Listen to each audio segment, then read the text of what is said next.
So we're gonna go through the college budgets 101. How to budget in college.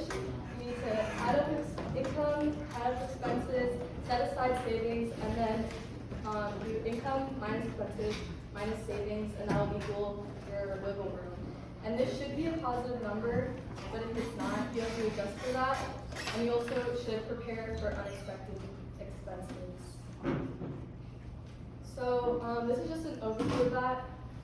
For income, you should do your total income divided into months.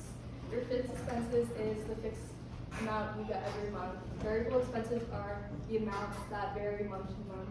And having an emergency fund is important because these will cover those unexpected situations.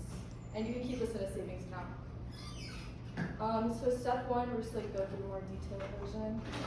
Your total income, this counts money from family, financial aid, grants, scholarships, loans, a part-time job, an internship, a full-time job, and heavy work studies. And if you need to, you can divide this into months. And this is just a budget worksheet that you can use to calculate this.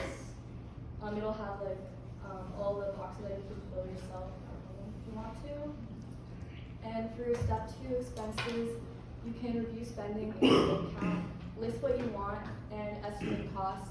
You need to categorize your items as wants or needs. For example, Starbucks is a want, but prescription medicine is a need. And then here's what it would look like in a sheet, and what we talked about before, fixed and variable expenses. Step three, you gotta crunch up your numbers. So add up the income, add up the expenses, then do what we did for income minus expenses equals difference. And then subtract your expenses from your monthly income. So what we said before, negative is bad and you need to fix it. You're spending more than you make and it's not sustainable. Positive, you should put it into a savings account or emergency fund. And then step four is that you can take your budget and fill this all out. You can adjust and cut expenses to make it a positive number. And just for a rule for guidance, you don't always have to follow it, but it's a 50-30-20 rule. So 50% needs, 30% wants, and then 20% savings or emergency fund. And then you're all done.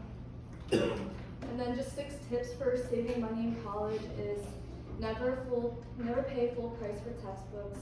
It's okay to treat yourself, but don't make it a habit. Research off-campus and on-campus housing for the best price. Thrifting and buying secondhand. Student discounts.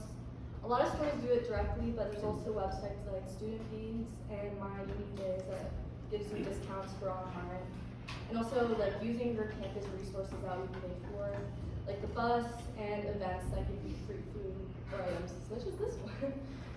So the budgeting Excel sheets that we were talking about earlier on, that's on the left QR code, and then UMD also provides their own budgeting templates through Excel as well. We're going to provide all these slides in the GroupMe later in case you guys are not able to scan it now. Yeah. So to kind of wrap things up, again, our committee applications are due on October 1st. If you guys want to get some more hands-on experience in what it's like to actually run the club itself from the e-board's point of view, I definitely encourage you guys to apply. We have the content committee, event committee, outreach committee, finance, and honestly, it's like a good way to fast track yourself if you guys want to potentially join the e-board later on, potentially next year. And to build your resume. And for exclusive events. This next Tuesday, we're going to have our next event at the same time, same exact room. We're going to have a couple of recent grads from Amazon and Capital One kind of speaking about how they transition to their work and give some advice and have a little Q&A so you guys can ask them questions and such.